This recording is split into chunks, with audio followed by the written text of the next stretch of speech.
warahmatullahi wabarakatuh. Halo, perkenalkan. Dari kelompok 1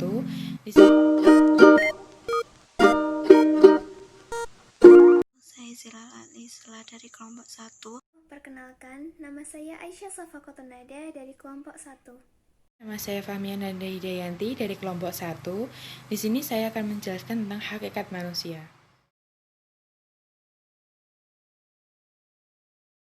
1. Pengertian manusia. 2. Wujud sifat hakikat manusia. 3. Unsur-unsur hakikat manusia. 4. Dimensi-dimensi kemanusiaan. Manusia. Pengertian manusia luas sekali.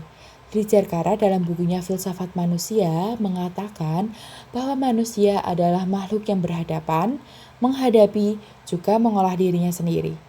Banyaknya definisi tentang manusia atau manusia memiliki banyak wajah, pola pemikiran, yakni pola pemikiran biologis, pola pemikiran psikologis, pola pemikiran sosial budaya, dan pola pemikiran teologis. Wujud sifat hakikat manusia. Menurut kaum eksistensialis dalam Tirta Raharja dan Rasulullah, wujud sifat hakikat manusia dibagi menjadi 7. Yang pertama, kemampuan menyadari diri. Manusia dapat mengambil jarak terhadap objek di luar maupun ke dalam diri sendiri, yang memungkinkannya untuk mengembangkan aspek sosial juga individualnya.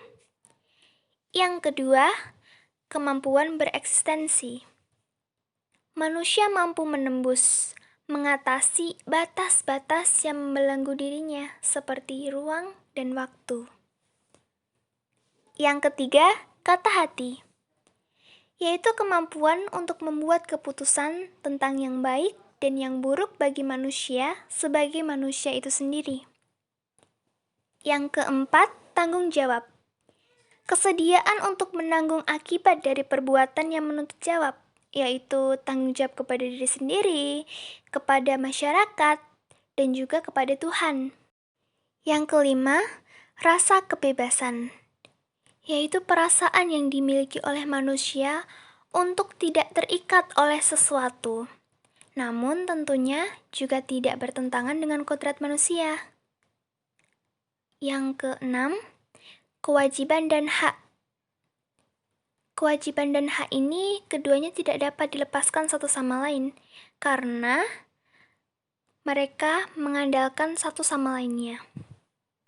Seperti, kamu tidak akan mendapatkan hakmu sebelum kamu melaksanakan kewajibanmu. Dan yang terakhir, kemampuan menghayati kebahagiaan. Sesungguhnya kebahagiaan manusia itu terletak pada kesanggupannya dalam menghayati segala hal dengan keheningan jiwa dan menghubungkannya dengan usaha, norma-norma, dan takdir. Unsur-unsur hakikat manusia. Menurut Natanegara, manusia adalah makhluk monopluralis, maksudnya makhluk yang memiliki banyak unsur kodrat atau plural, tetapi merupakan satu kesatuan yang utuh atau mono. Jadi manusia terdiri dari banyak unsur kodrat yang merupakan satu kesatuan yang utuh, tetapi dilihat dari segi kedudukannya, susunan, dan sifatnya masing-masing bersifat monodualis. Dilihat dari kedudukan kodratnya, manusia terdiri dari dua unsur atau dualis, yaitu unsur jiwa dan unsur raga, tetapi merupakan satu kesatuan atau mono, yakni sebagai makhluk pribadi berdiri sendiri sekaligus sebagai makhluk Tuhan. Dilihat dari susunan kodratnya, terdiri dari dua unsur, yakni unsur raga dan unsur jiwa atau dualis, tetapi merupakan satu kesatuan yang utuh atau mono. Dilihat dari sifat kodratnya, terdiri dari unsur individual dan unsur sosial atau dualis, tetapi merupakan satu kesatuan yang utuh atau mono. Manusia adalah makhluk berdimensi banyak, yakni dimensi keindividualan, dimensi kesosialan, dimensi kesusilaan, dan dimensi keberagaman. Dimensi keindividualan. Setiap individu memiliki keunikan. Setiap anak manusia sebagai individu ketika dilahirkan telah dikaruniai potensi untuk menjadi diri sendiri yang berbeda dari yang lain.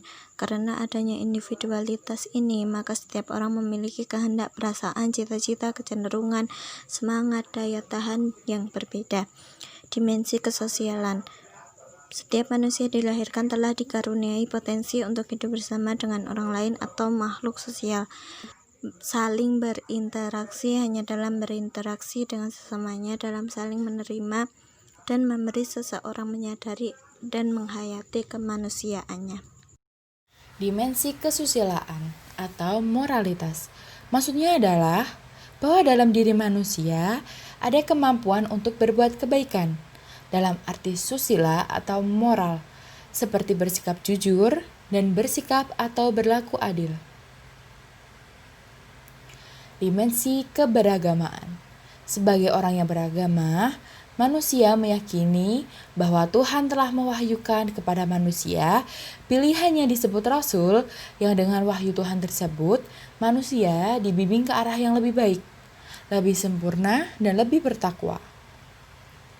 Dimensi kesejarahan. Berbeda dengan kehidupan hewan, manusia menghayati hidup ini sebagai hidupku dan hidupmu, sebagai tugas bagi sang aku dalam masyarakat tertentu pada kurun sejarah tertentu.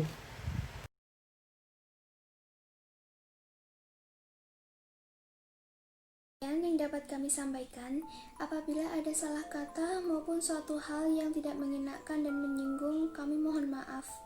Terima kasih. Wassalamualaikum warahmatullahi wabarakatuh.